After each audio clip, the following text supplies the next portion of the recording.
Uyghur yazgıçısı Jaloliddin Bahramning Ko'mirchi Bala nomli romani. Bu roman Belqut şirkatida ovozga elinib, Belqut to'rida anglatildi. Darvaqa hal ay rostilla o'zgargan edi. U Ayaz bilan chin turmush mizonlaridan bahragandan tortib, o'zining bir ayol ekanligini his qildi. Albatta u qandaqdir bir amaldorning aynak jihozi ichiga tizib qo'ygan nafis buyumi. Ko'ch-ko'ylarda xalqlarning havasini keltiradigan pistik kuchki yoki ko'z tashlab, ingalab beradigan qo'nchiqa emasdi. Gezi kelganda u ulug' ona bo'lalaydi.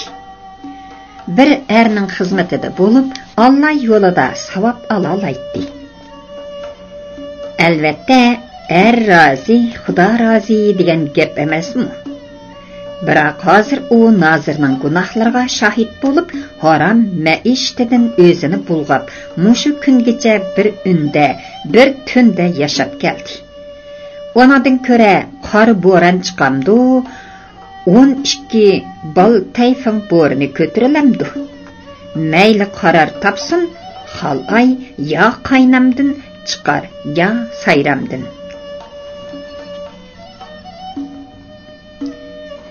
Ayazmı xuddi xalaydek soğuk bir cudunni kütmekte.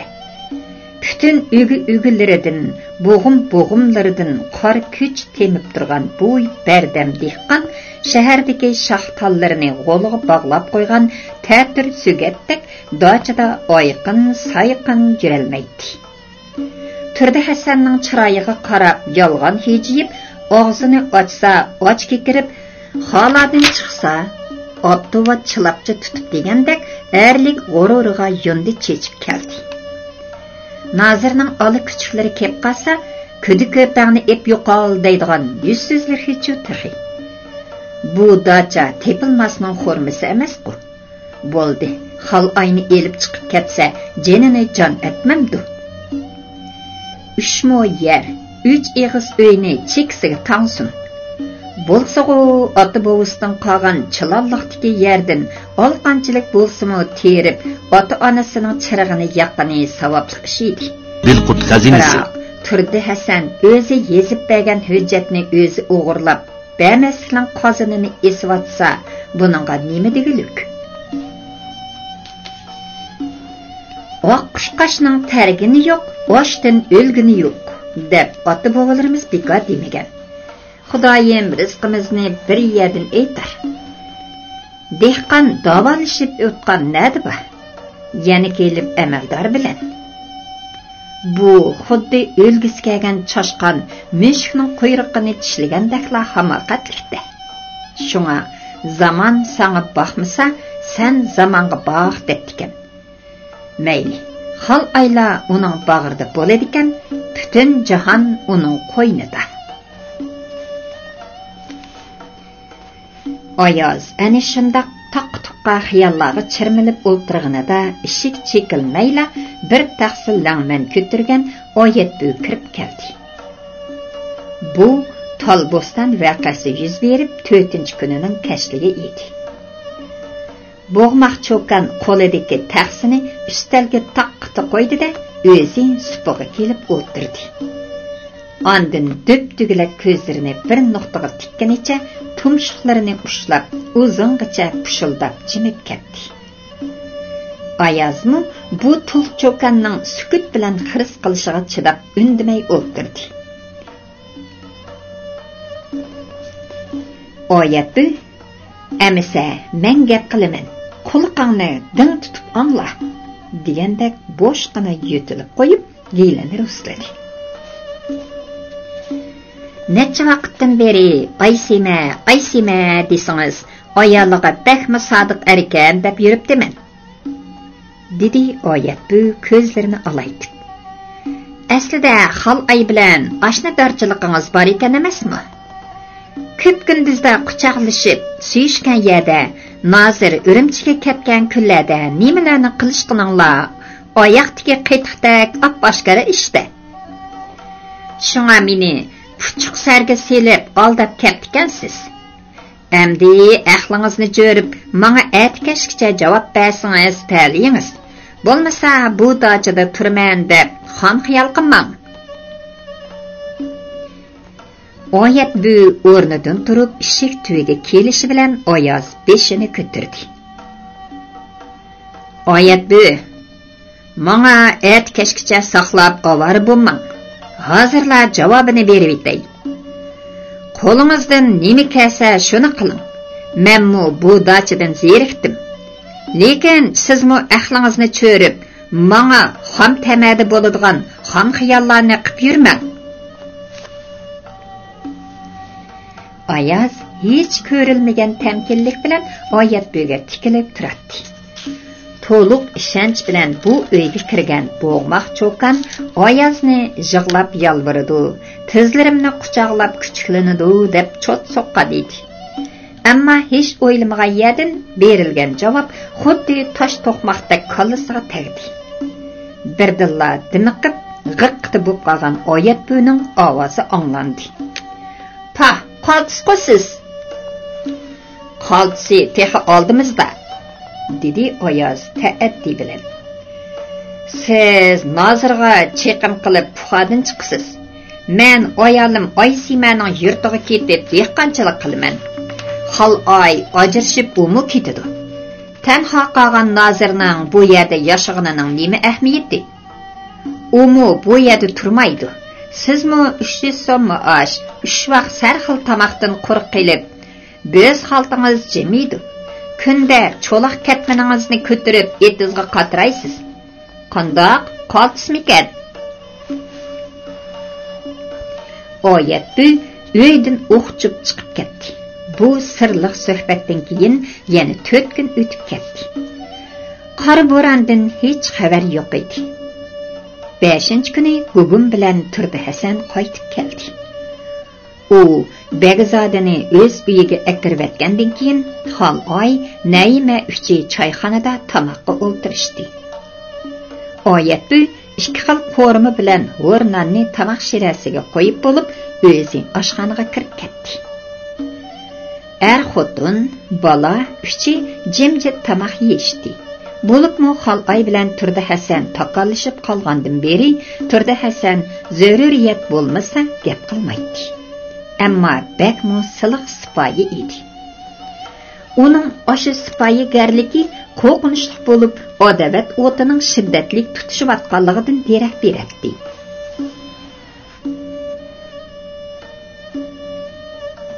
Ürümchiga ketib 5 kun bo'lganda, Beyjingga ketib 5 kun bo'lganda, siz bundaq ishlarning pirkomili degan jumlalar Turdi Hasanning taqdiriga munosabatli shumliq bo'lib, uni qisos elishga undaytdiki, hargiz bo'shamaydi. "Dada, men mo'nchaga tushib baldiroq yataman," dedi Naima dadasining mangziga suyib qo'yib. "Ata opam bilan shaharlik doktorxonaga boramiz." "Oyoz akirib qo'ysinmi?" so'radi Turdi Hasan. "Yo'q, bo'ldi." Xoloy darhol rad qildi. "Naima ikkimiz doktorxonadan chiqib bozor aralaymiz. Shunga minibus yoki taksida kirganimiz aplik." Ular shu kuni kech o'z xonalariga kirib uxlab qolishdi. Lekin atsi atdigan Naima ota-onasining ishkini ansizlik bilan qoqdi. "Oppa, oqshom uzikim monchida untilib qoptikan. Siz ep qo'ydingizmi?" "Siz yuyinayotganda biz yetib qolgan tursak." Bu gaplar shuncha varqirab degidak bo'lanayotganda, yo'nliq qurtdak putlarini yo'tgan sirtiga chiqarib elib, o'ngdisiga yotgan Turdi Hasan ko'zlarini ching yumib uxlayotganda qiladi. Chaydoning bir xilda taqildigan ovozini anglagan Naima oshxonaga kirdi.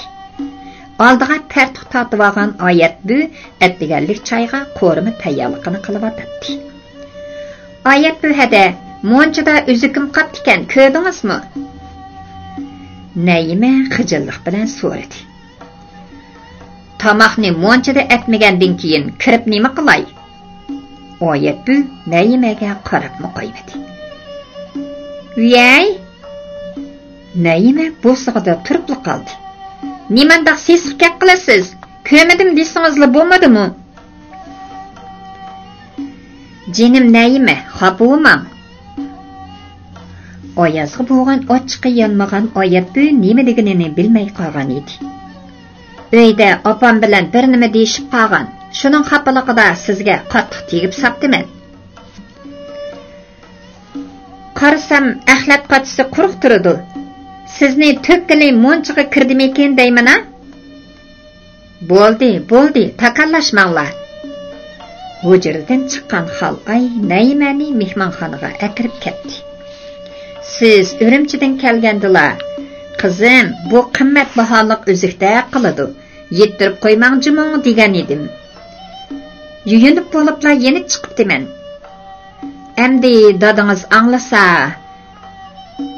Xalqayning gapi oyoqlashmayla turdi Hasan kechilik kiyini bilan kirib keldi. "Ha, nima ish bo'ldi? Atdigandilar harining uvusi chivolgandek, bu nima varaqchirim?" Xalqay uzukning monchidan yo'qib ketganlik jarayonini so'zlab berish bilan turdi Hasanning ishib qolgandek semiz yuzi purishib, qiyoq ko'zlari yo'g'on ichildi. U ona balaga bir haza chakchaygandan keyin long chamdig'inicha bulongdagi ishkapni ochdi. Ondan uningdagi kichik sandiqdan bir parcha qog'ozni oldida Xalqayning qo'liga tutqazdi. Xalqay qog'ozga sinchilab qaragan seri chiroyi totirib, burun ushlari terlab ketdi. "Voy tova, nemancha qimmat uzuk bu? 120 ming so'm." Xalqay yallata eriga qaradi. "Tutqilib bo'lmaydigan o'tlig'i bu. Nemishqimi olgansiz?" "Bilamsiz, bu boshqalarning sovg'ati." Turdi Hasan Naimaga qo'lini shiltidi. "Opangizning qo'lidagi u qog'oz oltinning saqlig'i. Olmos ko'zning jonliqini tekshirib baho qo'ygan bankining isboti." "O'z vaqtida so'rasam," dedi Naima qizirib. "O'zimni ya, sapqini so'rma debdikan qizim," deb kulib turvardingiz. "Mana endi yetgan pichoqning sepi oltin bo'ldimi? Munch pulliq uzuk desam, qizim o'ng'aysizlanib qolmasin degan yaxshi ko'nglimni tushunmadingizmi?" Turdi Hasan sirtqa qarab g'azab bilan vaqirdi. "Hoy, oyat bu, berikilang deyman." Turdi Hasanning varqirishi oyoqlashmayla oyat bu mana men nozir deginicha oldirab kirib keldi. U o'l qo'llarini partuqiga iqqash bo'sig'i oldida to'xtadi. "Oqshamsiz qaysi vaqtda uyingizga qaytdingiz-a?" Turdi Hasan ko'zlarini oyatga taqadi. "Qani, so'zlang." "Oqsham qochquchilarni yuyib bo'lib, oshxonaning umumyuzlik tozlig'ini qildim. Tamoq shirasi, o'rindiq, derizlarni surtib bo'g'icha kech soat 10 dan eshib qopti ekan. O chaqda Naima monchidan chiqqanmidi? Men ish bilan bo'p ketib, xon qizning qachonlarda hujrasiga kirib ketganiga diqqat qilmabdiman." Oyat bu bir dilla jallandi. "Haras, men uyga qaytganda Ayazkamning moncha atrofida timiz qilib yurganligini ko'rib qoldim." Oyat bu Xalqayga lappida qarab so'z kulimsiradi. Bu tuydirmay nashtar urishidi. "Nima, Oyaz?" Mehmonxonani Guriston jimlig'i bosdi. Xalqay eg'ir xursindi. Chunki oyat bu Oyazdan oshkora o'chilib, intiqom lazzatini survatadi. Naima qatlanma o'rindiqqa Xalqay divonga cho'kib kirib ketgandek tugilib qolgan edi.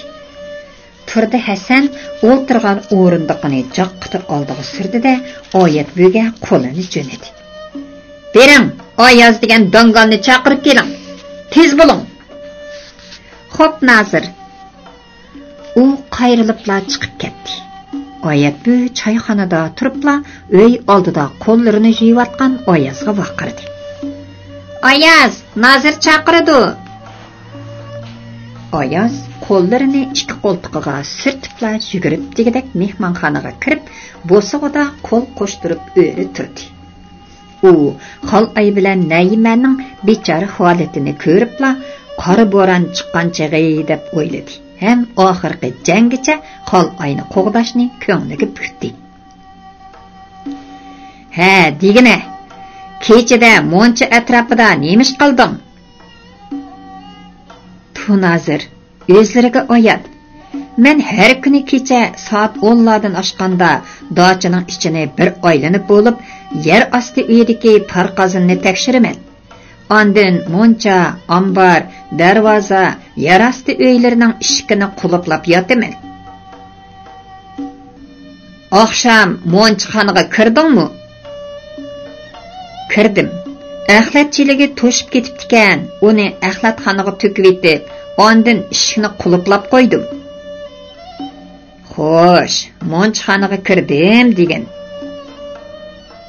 Turdi Hasan Xolayga zaharxandalik bilan qaradi. Undaqda o'zikni sen opsan-da. Üzük? Oyaz tengirqab qoldi. Nima o'zikkan u? To'la xufsallik qilma. O'zik degan o'zik bo'lmamdi. Tunazir, monchaning ishki qiyo echiqliqkan. Men bo'sig'i tuyidagi axlatchiligini oldimda chiqib ketdim. Moncha ichiga kirmadim. Nima? Boya kirdim deb o'z og'zing bilan iqror bo'lib eding. Endi bo'sig'idan yondim deysina? Sening zodi qaysi gaping rost? Tunazir, men ko'zlariga sig'may qoldim. Haydib etay desalar, kichikkina taqishadigan yeri bor. Dedi Oyaz ochiqida. Bo'ldi. Men 3 moy yer, 3 yig'iz uydan kechdim. Lekin meni o'g'ri tutmasizlar. Endi ko'ngillardagidek bo'lgandu. Men 3 moy yer, 3 yig'iz uyni bermaslikning qozonini esib, seni o'g'ri tutibman-da. Gaplaridan o'p-o'chiq chiqib turmamdu. Oyazning qo'llari titrayverdi. Men 46 yaşımgacha bir kimning yingmisi chog'liq narsasiga ko'z qirimni solgan banda emas. Bu men uchun haqorat. Sening gaping yo'g'ongu tehi. Turdi Hasanmi o'rnidan turib ketdi. Dada, bo'ldi qiling, dedi Naima yig'lamsirab. Oyazkam undaq qiladigan odam emas. Üzükingizni to'lab bersam bo'ladigan-du. To'lab bersam? Turdi Hasanning yuzi talla aymangidek o'zgarib ketdi. Qandoq to'lamoqchi? Tayinliq do'koningizning pulidandir. Bu qandoq ustadliq-a? Salgan dasmoya meningkin. Dasmaydan boshqa foydaning 80% mening degan gap. Undaqda siz sog'ramning terisini shilib elib, yuzimni yamamoqchimi? Dada, siz bo'ldi, gap qilmang. Jahli bilan varqirdi Xolay. Nazir efendim bu chaqqicha yuragida saqlab kelgan haqiqiy g'arizini oshkorladi-ku. Buningga yana gap ketamdi. Sizdek o'gay qizdan 20 yillik man qarzini olmaganga xo'sh bo'ling. Turdi Hasanning quloqlari vangshib, ichida bir yeri terrasada uzilib ketgandek to'lg'inib ketdi. U nima xayollar bilan band bo'lib qilib, mundaq xatolikqa yo'l qo'ygandi? Bu hisobotning texi vaqti bor emasmidi? Naimani üzük orqali amdila birinchi qapqonga dassatgan tursa, Oyaz bo'lsa ko'ngildikini topdi. Shuning o'zi g'animat. Ammo boyaqi tantaklik qandoq bo'lib ro'y berdi? To'g'ri, hammani qilgan ashu ersirab qolgan qonjiq Oyat bu. 2 kun ilgari ularning o'rtasida mundaq sirliq paranlashish bo'ldi. Xolay bilan Ayaz quchoqlashib suyishdi. Texi siz Urumchiga ketganda bundan keyin ko'z quloq bo'l. Shaqongni ko'ngling tinqidak berman. U ikkisining adabini bilmasangiz, siz qandoqmi er bo'lasiz? Og'zingni yig', vaqt emas. To'g'ri, Nazir o'zini kontrol qilolmadi. Nima uchun? U Ayazni ko'rish bilan yiliqi suyishish ko'z oldiga kelib olgan edi. Shunga u o'tqashdek qizargan ko'zlarini Ayaz bilan oyatböge tikdi. Sizlar chiqib ketinglar. Turdi Hasanning bakmi o'sal holga tushib qolganligi tushkun kayfiyatidan bilinib turadi. Men sizlarga gap qilyapman, chiqib ketinglar. Ayaz bilan oyatbö chiqib ketishdi. Ularning orqasidan Turdi Hasanmu eg'irlashib ketgan tenini oralla ko'tarib o'rnidan turdi. Ondan eg'ir nazar bilan xotini ham o'gay qiziga qaradi. Meni kechiringlar. Men sal oshirib etdim. Turdi Hasan birdilla qiyirib ketgandek dumchiyib uydan chiqib ketdi. Erining haqiqiy qiyofatini tunji qitim ko'rib, qalbi nafratga to'lgan Xolay qizini boshlab uydan chiqdi. U gullikda ishlayotgan Ayazni anglasin degandek ovozini ko'tarib so'zladi. Nayma, patroq mangayli. Bo'lmasa soat 5gacha qaytib kelgili bo'lmaydi.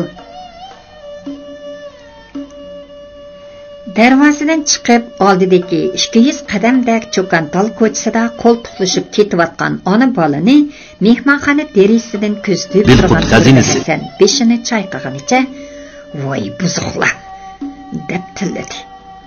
Biroq u aslida qora niyatlar deb tillasa eng muvofiq bo'ladiganligini o'ylab qoldi. Demisimi ular Turdi Hasan Urumchiga ketib 5 kundan keyin toyoq yegan to'g'liqning parda orqasidagi kushandisini pol selib bilib oldi. Bo'libmi 20 yil oldidagi 5 kunni hozirgacha unutmay kelishidan niyatining naqadar qoriligini belgilab bo'lmamdi. Ras, Turdi Hasan o chog'da shunda qilmasa bo'lmaydi.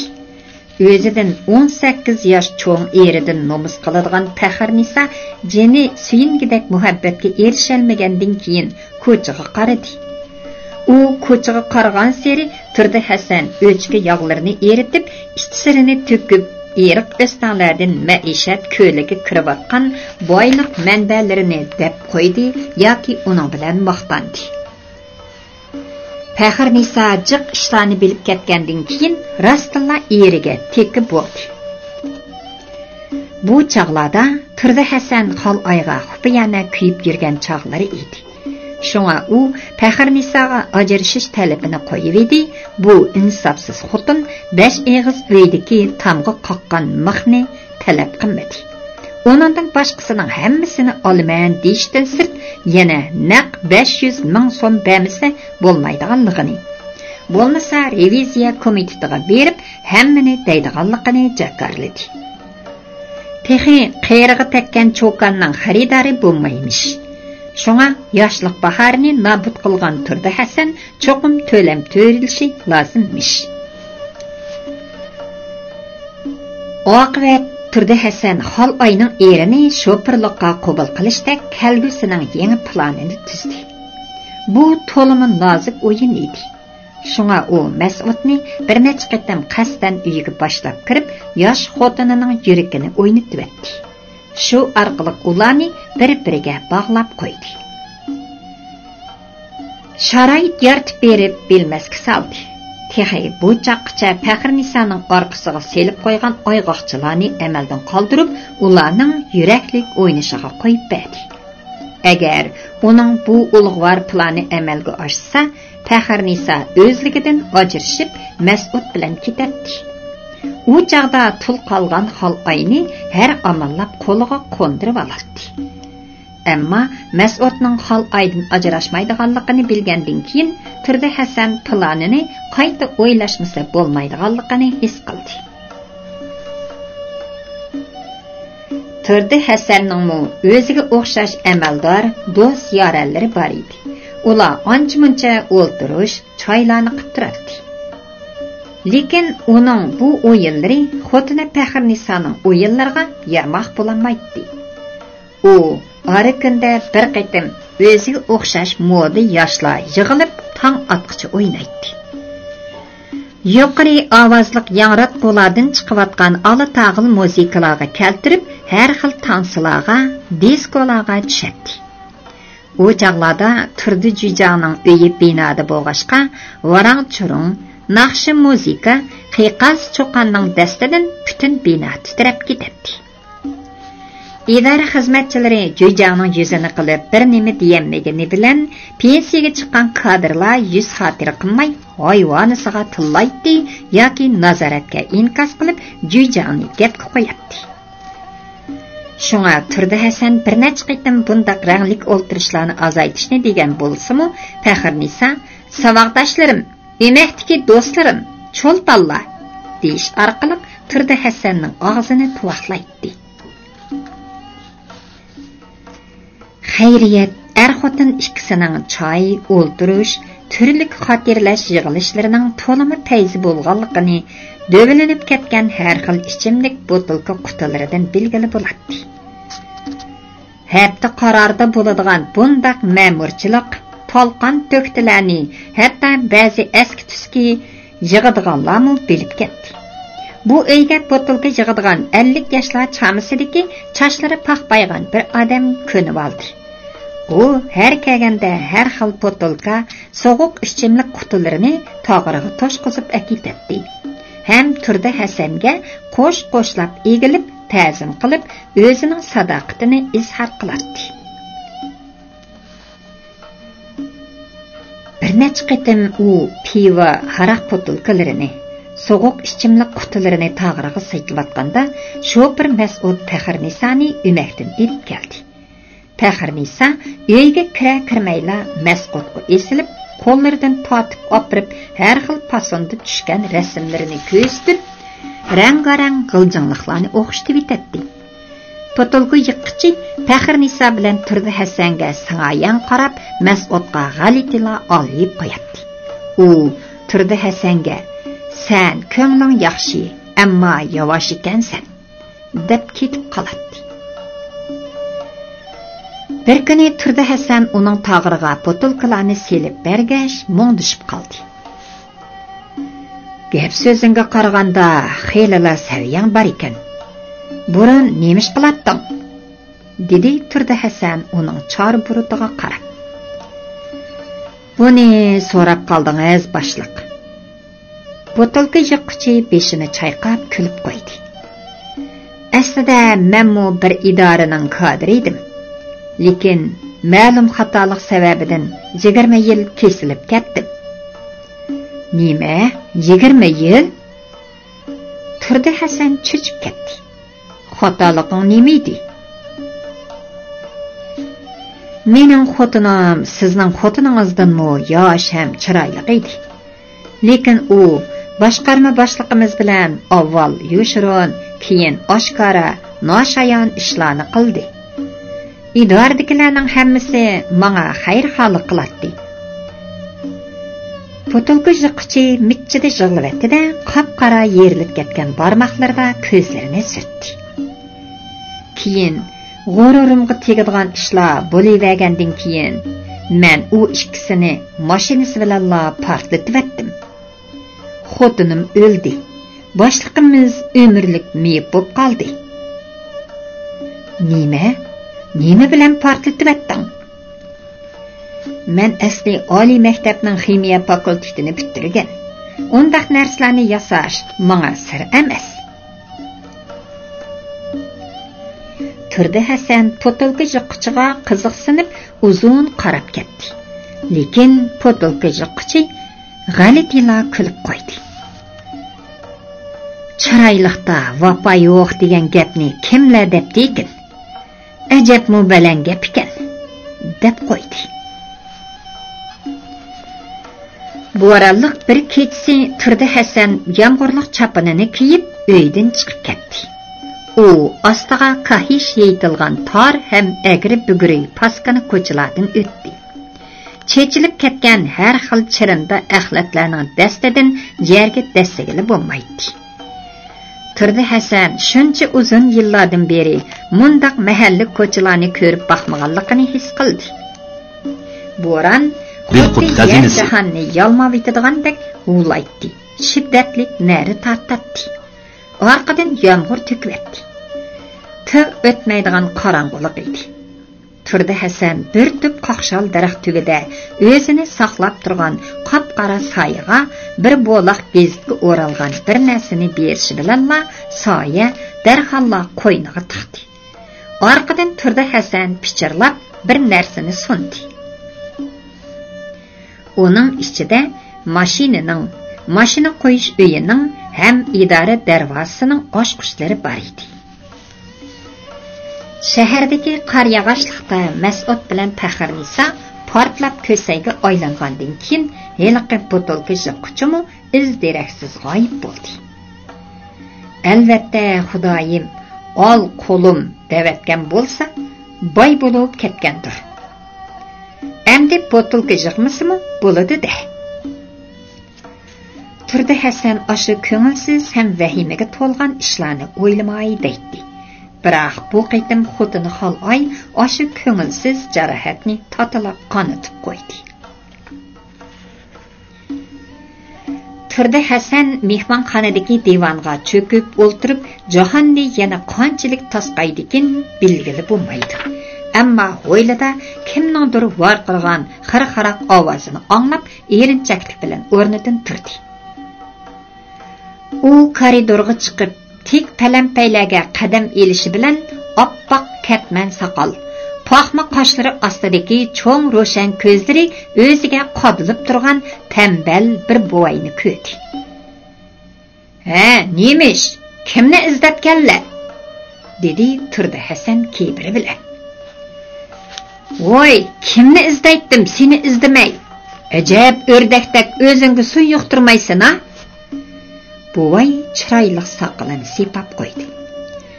"Ammo sen bir o'qimishliq katta amaldor turib, bizdak dehqonlarni bo'zaq qilsang, Xudo ravo ko'ramdi-ha?"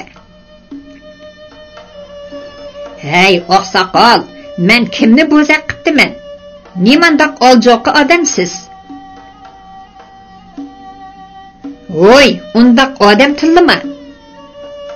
Biroq qizing bilan o'g'lim ish-pesh tortishib qolmagan bo'lsa, sening bilan boshqacha zo'qillashatdim."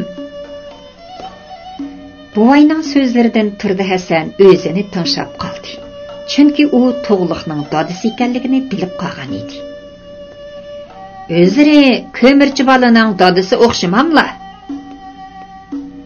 Turdi Hasan palampaydan bir necha baldoq pastga tushdi. "O'g'illarga obdan nasihat qilsalar oqsoqol. Har kim o'z xili bilan degan gap bor. O'zini chaqlamay egiz o'qirga esilsa burni qonaydi.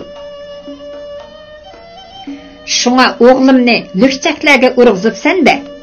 Sen bir amaldor turib qonun nizomni bilamsan yo'q?" Turdi Hasanning o'g'izla gajgisi qo'rdi. U buvayga til solmoqchi bo'ldi. Ammo bu chaqda bog'dagi ko'k tatliqni o'tab, qo'llari ko'kirib ketgan Oyoz yugurib keldi-da, Turdi Hasanning oldini to'sdi. "Ko'ngillariga olmaslar tunazir. Yashinib qolgan odam nima deb qo'yganini bilmaydi. Sening chatig'ing bo'lmasin. O't bu yoqqa." Turdi Hasan Oyozning maydasidan ishtirib etib, pastga tushdi. "Voy, gap qilmasam, menga qonun nizomdan gap sotadi-ku bu qiyri. Voy, nozir bo'lsang o'zingga, menga nima yo'g'onlik qilasan?" Buvaymi oldiga 2 qadam siljidi. "Bo'ng'isi qudamkan deb oyog'imni bil. Agar qonunga arz qilsam, 2 putonni bir o'tikka tiqidi. Gap qilmasam, inchik tillaring chiqyapti-da sening." Turdi Hasan oldiga dapşinib keldi. Kim sening qudankan? Og'zingga bet so'zla. Qizingdan so'ra. Amaldor turib xotin elish, erga tegishning yo'sinlarini bilmaydi-ki bu jonivar. Buvay o'zini orqaga ishtirayotgan Oyazga qarab olaydi. Saraladi chig'ida kadrlar to'li so'zlab quloqlarimiz yodab ketdi. Hozir qiz yigit ota-onaga boqamdi. Hey, chavosh qiri, to'li saprayimni o'rlatmay dochidan chiq. Turdi Hasan qo'lini shiltib oldiga kelishi Oyaz uning oldini to'sdi. Tunazir ochiqlarga hoybasla, u yashangan odam ekan. Gajgisidan ishtirib chiqaravat uni. Nima o'g'anni qaynatadi? Bo'ladi Tunazir, men chiqarib etay. Mana shu chaqdala Amrulla buvay Turdi Hasanning so'l quliqining ostidagi badamda qizil xolga tikilib qoldi. Tikilgan seri ko'z chanoqlari yo'g'inib, burun tushiklari kengayib, eg'ir tinishqa boshladi. U ichida Tunazir deb asta shivirladi, ham orqaga 2 qadam chekindi. Sen Amrulla buvay Turdi Hasanga qo'lini jo'natdi. Sen Turdi Hasan bo'lsan-ku deyman. Shundoq, meni na'dim bilasan? Turdi Hasan hayronlik ilkida buvayga qadlab qoldi. Sen oxiri pushaymon azobida qon qusib o'lasan. Buvay orqaga chekindi. Men bu yerga kirmasam bo'ptikan. Men seni xato to'nib qaptiman. Buvay ilang-selang qadam elib menishiga Oyaz uning qo'ltiqidan yo'lib oldi. Lekin u Oyazni ishtirib etib darvozadan chiqib ketdi. Shundaqdimi Oyaz uning oqisidan ko'chaga chiqdi. Oyaz Eren daryosi bo'yidagi heliqi pinhon to'qayliqqa yetib kelganda Xolay bir to'p orchiga yo'linib o'ltiradi. U o'rnidan turdi-da, siliq qadamlar bilan kelgunicha Oyazni quchoqlab yig'laverdi. Yirik olqonlar yoshlarini, yuzlarini silvidi, u texamo esadab ketdi. Atdigan soat 5gacha degan gapingizni anglab, baldirroq keldim, dedi Oyaz Xolayni o'tloqqa o'ltirg'izib etib. Naymachu?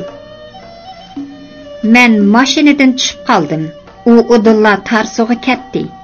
Doktorxonadan bir muncha dora, undan boshqa quvvat bo'ladigan narsalardan olgan edik. Tug'liqqa opirib bermoqchi. Bugun atdiganki ishdan bek ansirgandim, dedi Oyaz Xolayning yoshlarini surtib etib. Degan bilan sizning so'zlaringiz hammamizni qutqizib qoldi. Siz bir ishga diqqat qildingizmi? Xolay Oyazning qo'llarini tutdi. Siz uyga kirgan hamon Nozirning chiroyi oqirib, ko'zlari etilib chiqib ketgandek poltiyib, tizig'i qo'yib olgan qo'llari putlari bilan qo'shilib titrab ketdi. Shu chaqda Nozir bilan Oyat bu g'alatilar qarashdi. Siz nima demoqchi? Oyaz jiddiylashdi. Qani, o'ylaganingizni deb beqing. Atdigan sizga bergan ishoratim mushu ishlar haqida paranglashish bo'ldi.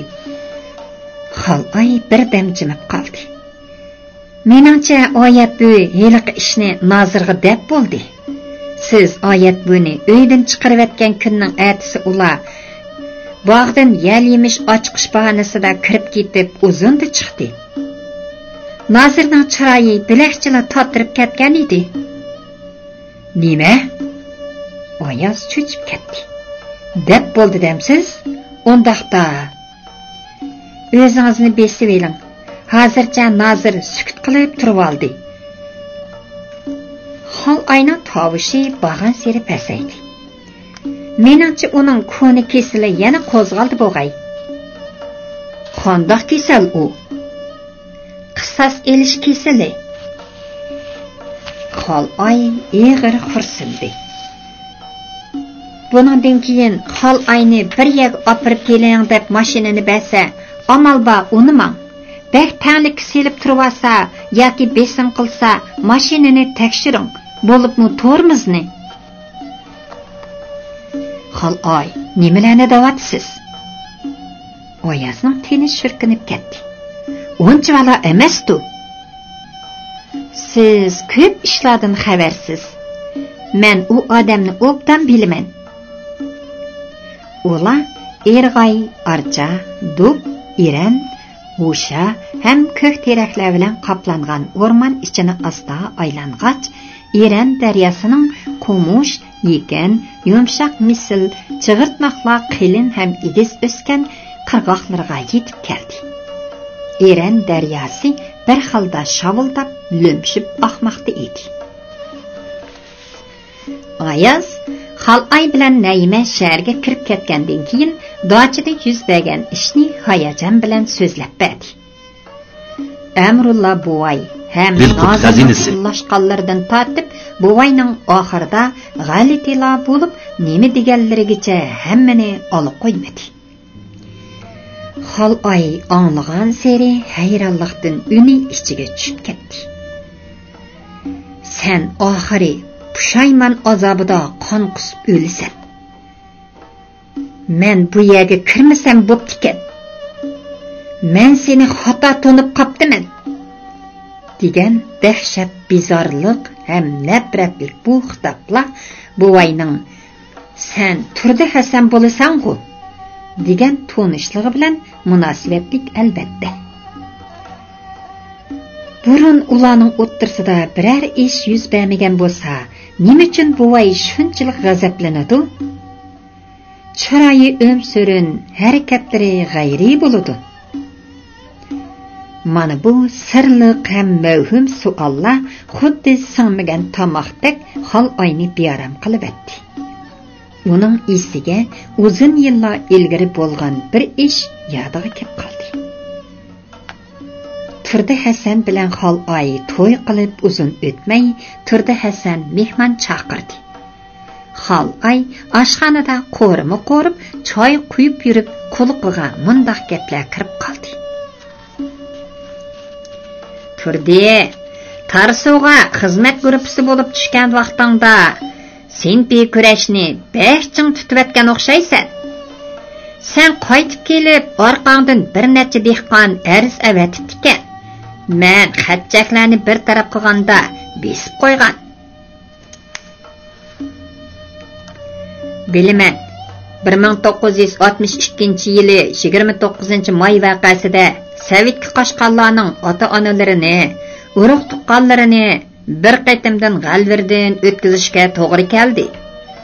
U chaqda shundoq tutmasak bo'lmaydi.